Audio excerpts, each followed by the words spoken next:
ফিলোসফিতে honours নিয়ে যারা semester 6-এ পড়ছো এবং যাদের ডিএসসি A-B অর্থাৎ অ্যাপ্লাইড এথিক্স রয়েছে, তাদের জন্য আমি কিছু ইম্পর্টেন্ট কোশ্চেন দিচ্ছি আসন্ন পরীক্ষার জন্য।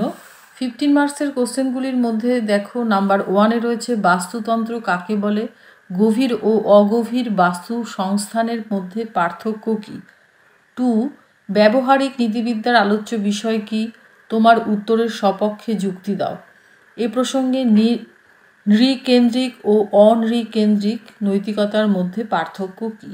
3, করুণা হত্যা কাকে বলে, এর বিভিন্ন প্রকারভেদগুলি আলোচনা করো। 4, বাস্তু সংস্থান কাকে বলে, বাস্তু সংস্থান প্রসঙ্গে জৈন মত বিশদভাবে আলোচনা করো।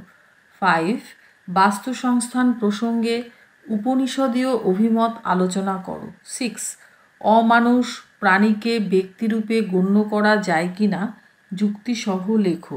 7, যুদ্ধকে কি কখনো ন্যায়যুদ্ধ বলা যায়, উত্তরের সপক্ষে যুক্তিসহ আলোচনা করো। 8, দরদি নীতিবিদ্যার বৈশিষ্ট্য কী, উদাহরণের সাহায্যে ব্যাখ্যা করো কিভাবে এই বৈশিষ্ট্যগুলি আমাদের বাস্তব জীবনে প্রয়োগ করা যেতে পারে। 9, উদারপন্থী ও রক্ষণশীল নারীবাদীরা লিঙ্গ শব্দটিকে কোন অর্থে গ্রহণ করেছেন, এ প্রসঙ্গে রক্ষণশীল মতবাদটি আলোচনা করো। এই মত কি গ্রহণযোগ্য। 10, আত্মহত্যার সপক্ষে ও বিপক্ষে যুক্তিগুলি আলোচনা করো। 11, যুদ্ধের সাথে সন্ত্রাসবাদের সম্পর্ক আলোচনা করো। 12, দরিদ্র ব্যক্তিকে সাহায্য না করা কি হত্যার সমতুল্য, বিস্তারিত আলোচনা করো। এবার আসছি 5 মার্কসের কোশ্চেনে।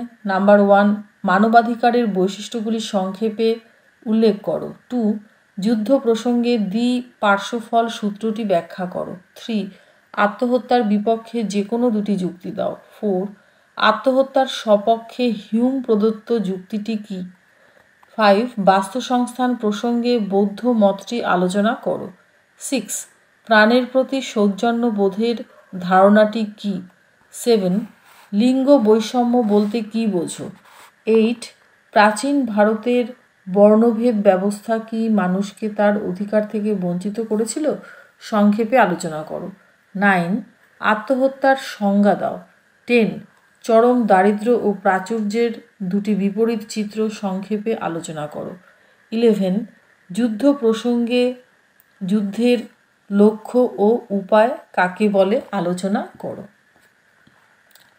নাম্বার 12, ধর্ম বৈষম্য কাকে বলে, উদাহরণসহ আলোচনা করো।